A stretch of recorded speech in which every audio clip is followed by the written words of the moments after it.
Hi, and welcome to today's lecture on the Association Agreement and the security and military perspective of this agreement. What are the goals of today's lecture? Firstly, we will look at the relationship of the Association Agreement with European security and military policy, and we will have a quick look at some key elements of the common security and defense policy of the European Union.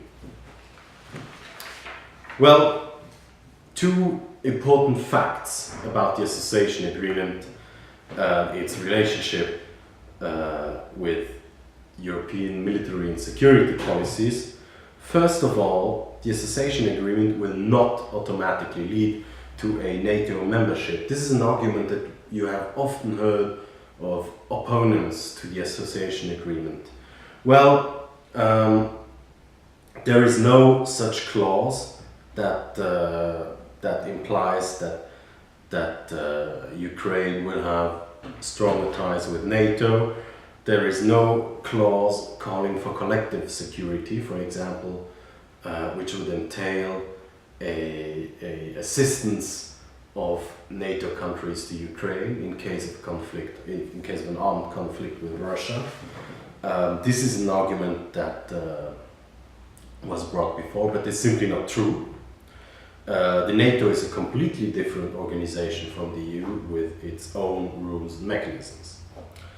Secondly, there is the issue of security and military cooperation is a topic in the Association Agreement. If you look at Title II, it entails for example, the possibility of the armed forces of Ukraine to cooperate with European armed forces in missions of the European Union. And it also calls for a dialogue between the two parties on security and military issues. You can find the exact provisions on security and military cooperation, the Association Agreement, in Article 7 to Article 13.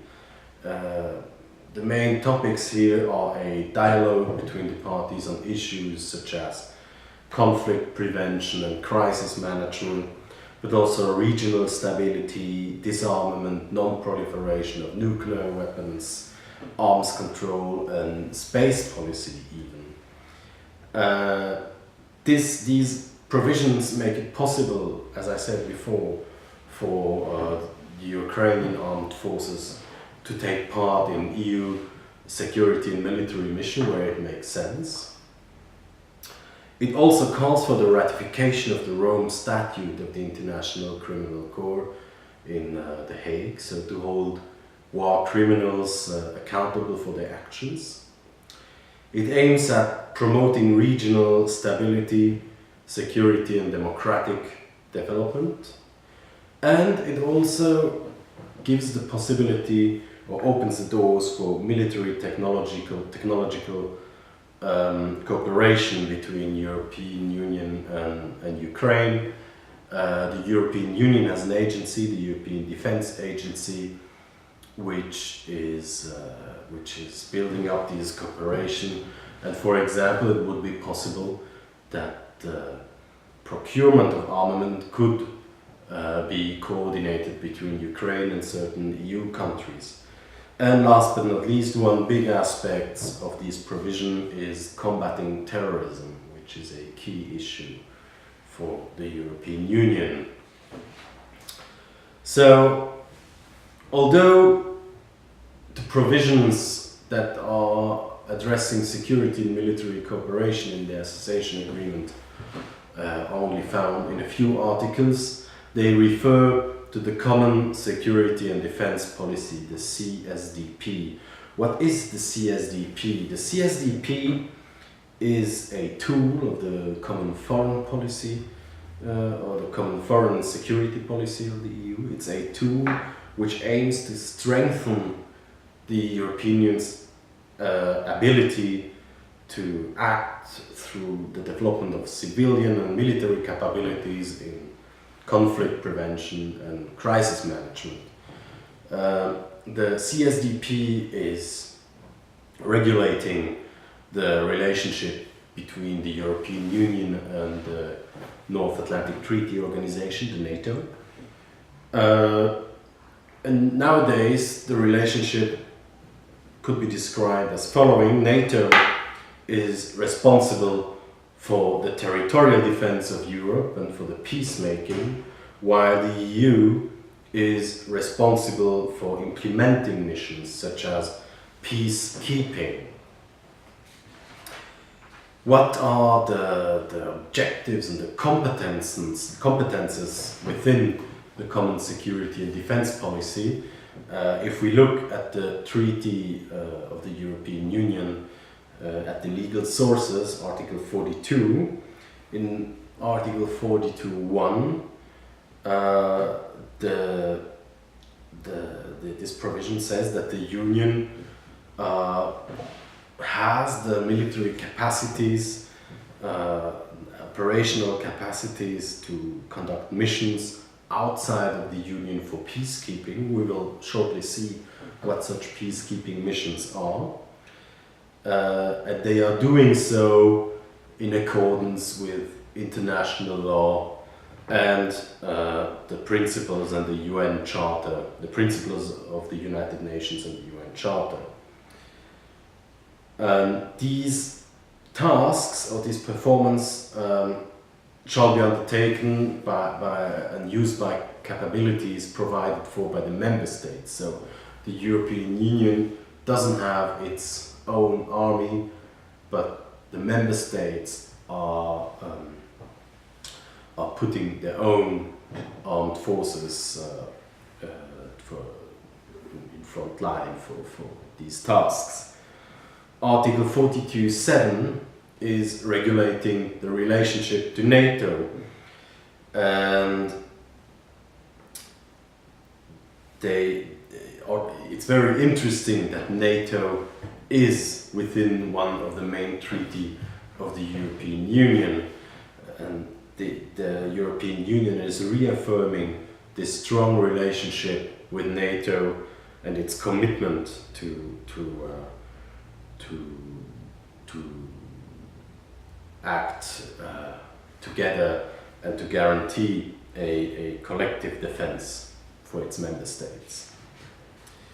Now, to give you a short overview of missions and operations conducted by the European Union, there are, for example, monitoring missions in Georgia, the EUMM in Georgia, especially after the conflict with Russia, which is monitoring under a UN mandate the border between Russia and Georgia. There are border assistance missions like UBAM on the border between Moldova and Ukraine. We'll have a quick look at this mission on the next slide. There are rule of law missions, for example, ULEX Kosovo or UJustLex, which aims at reforming the justice sector and the police sector. There are several police missions where actually police forces of EU member states are assisting police forces in third states like UPOL Kinshasa, UPOL Afghanistan, or UPOL in Congo.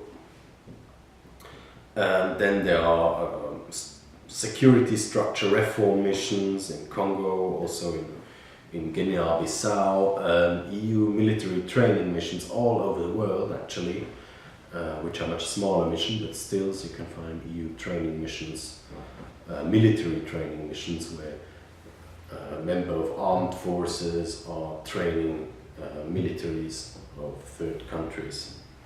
Then there are operations which are a little bit more robust.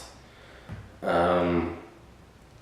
are the UFO Althea missions, for example, in the waters in Somalia, which are combating pirates, which have become a nuisance for trade ships.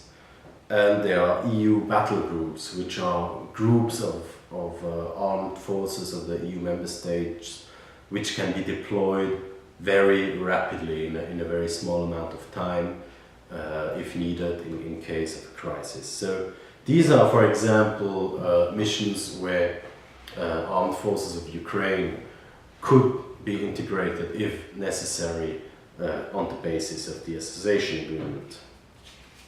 Now, let's just have a quick look at the UBAM border assistance mission between Moldova, Ukraine and the European Union. It was launched in 2005, not on the basis of an international agreement, but on the basis of a memorandum of understanding between the countries. There is an advisory body in Odessa, actually, and there are offices in Chisinau and field offices. The mandate was extended several times and is right now expiring in 30 November 2017. It will probably be extended again.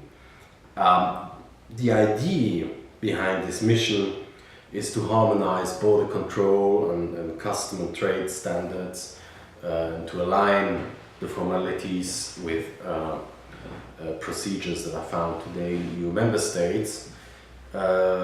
Also to improve border cooperation between the two countries in order to combat international criminality, fraud, but also human trafficking and, well, much worse, arms trafficking or drug trafficking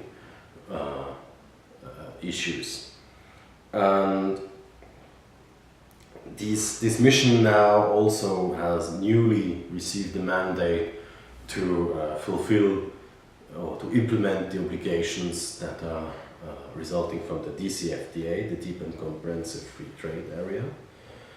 And another mandate is to contribute to a peaceful settlement of the Transnistrian conflict, and also to set up a monitoring presence at the border at the Transnistrian segment at the border between Moldova and Ukraine. So that was all for today's lecture on security perspectives of the association agreement. Thank you very much and have a nice day.